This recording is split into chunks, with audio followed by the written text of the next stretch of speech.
What if I told you that the longest undefended border in the world, the very symbol of an unbreakable friendship, is now cracking?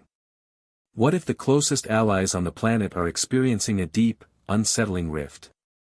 For generations, Canada and the United States have been like two inseparable siblings, sharing everything from culture to commerce.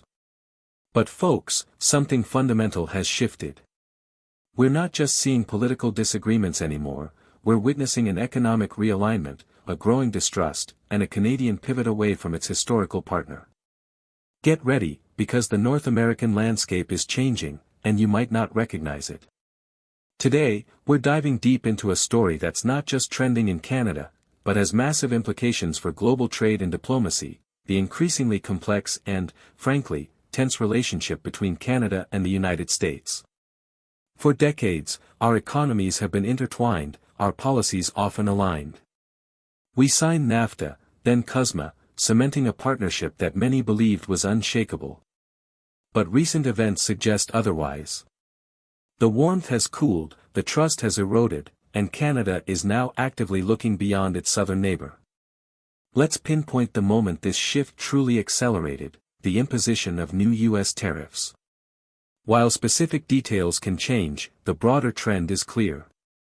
Imagine Canadian manufacturers, particularly in the critical auto sector, waking up to increased costs on exports to their largest market.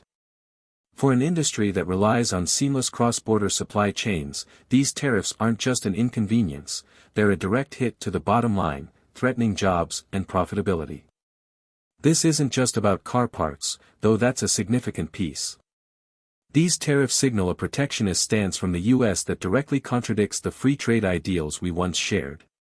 The message to Canada is stark: America first, even if it means America alone in some sectors. This has forced Canadian businesses, and by extension, the government, to reevaluate their entire trade strategy. How has Canada responded? With a mix of resilience and strategic redirection.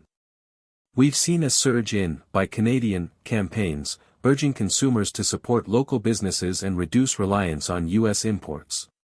But the more significant move is on the international stage. Canada isn't just sitting back. While the U.S. pulls away, Canada is actively forging new economic alliances. Think about the recent deal with Mexico to deepen economic ties. This isn't just a friendly handshake, it's a strategic move to strengthen North American integration without relying solely on the U.S. as the dominant partner. We're also seeing a determined push for new trade agreements with countries like the UK, India, and across the Indo-Pacific. Canada is diversifying its portfolio, hedging its bets, and consciously moving away from having too many eggs in the American basket. But this isn't just about dollars and cents. There's a palpable diplomatic chill. The U.S. ambassador has publicly expressed disappointment with what they perceive as rising anti-American sentiment in Canada. And frankly, the feeling is mutual. Polls are now showing a significant decrease in Canadian trust in Americans. This isn't about Canadians disliking American people, it's about a growing frustration with American policy. Prime Minister Mark Carney has used strong language, describing the current global situation, largely influenced by U.S. actions, as a rupture in the global order. That's not diplomatic nicety, that's a clear signal of deep concern and a recognition that the old playbook no longer applies. The U.S. is no longer seen as the entirely reliable, predictable partner it once was. This friction is forcing Canada to reevaluate its own identity and foreign policy stance.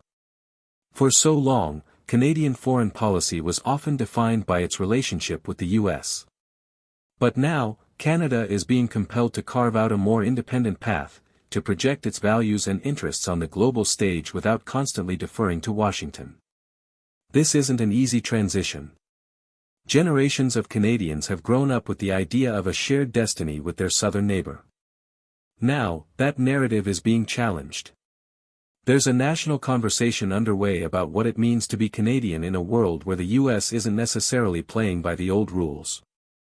The implications of this strained relationship stretch far beyond North America. When two of the world's most stable and intertwined democracies face such significant challenges, it sends ripples across the international community. Other nations are watching closely. Will Canada's pivot inspire similar moves from other countries feeling the pressure of U.S. protectionism? This shift could also impact global alliances. If Canada is investing more heavily in its relationships with countries in Europe and Asia, how might that reshape the balance of power and influence in forums like the G7 or even NATO? The dynamic between Canada and the U.S. is not a closed system, it's a critical component of the wider international order.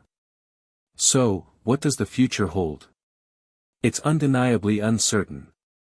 Will the U.S. eventually revert to more traditional trade policies, or is this protectionist trend here to stay? Can Canada truly diversify its economy enough to withstand sustained pressure from its largest trading partner? The stakes are incredibly high.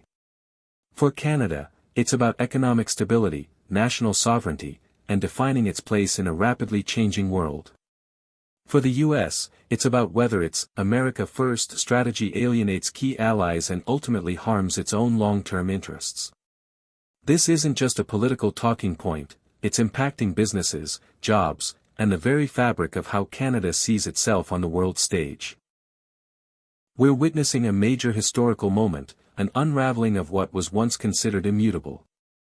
What are your thoughts on this evolving relationship? Do you believe Canada is right to diversify its trade? Is this a temporary blip, or a permanent shift in how our two nations interact? Let me know in the comments below. Don't forget to like this video, subscribe for more in-depth analyses, and hit that notification bell so you don't miss our next discussion on the pressing issues shaping our world. Thanks for watching.